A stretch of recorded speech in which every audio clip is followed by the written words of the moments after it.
Человеческий организм не перестает удивлять своими особенностями врачей и ученых. Одним из таких феноменов являются люди с двумя сердцами. В 2004 году в ряде российских СМИ была опубликована заметка о Зиаудине Яндиеве из селения Янарки Малгобекского района Ингушетии, у которого в возрасте 47 лет было официально подтверждено наличие двух сердец. Зиаудину Яндиеву поставили диагноз еще в детстве. Он попал в больницу с заражением крови. Там делали кардиограмму, во время чего и заметили что-то странное. Медики вынесли вердикт. Справа и слева визуализируются два сердца. Оба сердца четырехкамерные.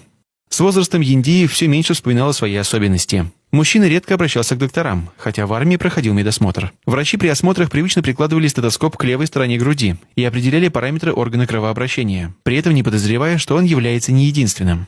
В конце 1999 года Зиаудин из-за заражения крови попал в стационар города Нальчика, где во время снятия кардиограммы врач обратил внимание, что один из электродов резко переместился вправо и обнаружил у пациента второе сердце. После выздоровления Зиаудин прошел полное обследование, в результате которого не было выявлено других патологий. В его медицинской карте была сделана запись. У больного Яндиева 1956 года рождения обнаружено два сердца, справа и слева. В 2004 году мужчина перенес инфаркт. Так выяснилось, что органы работают как один. В Малгобеке в больнице я лежал.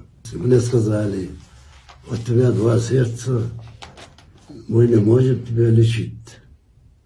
Если у тебя было бы одно сердце, мы его лечили бы. Но некоторые врачи не признают особенности Яндиева. Говорят, что главный орган только один, просто лежит правее. Однако, если у Зиаудина начинаются проблемы серьезнее обычной простуды, о втором сердце тут же вспоминают. Ссылаясь на сложность случая, отказываются лечить. По сообщениям СМИ, Яндиев не единственный, у кого есть такая особенность.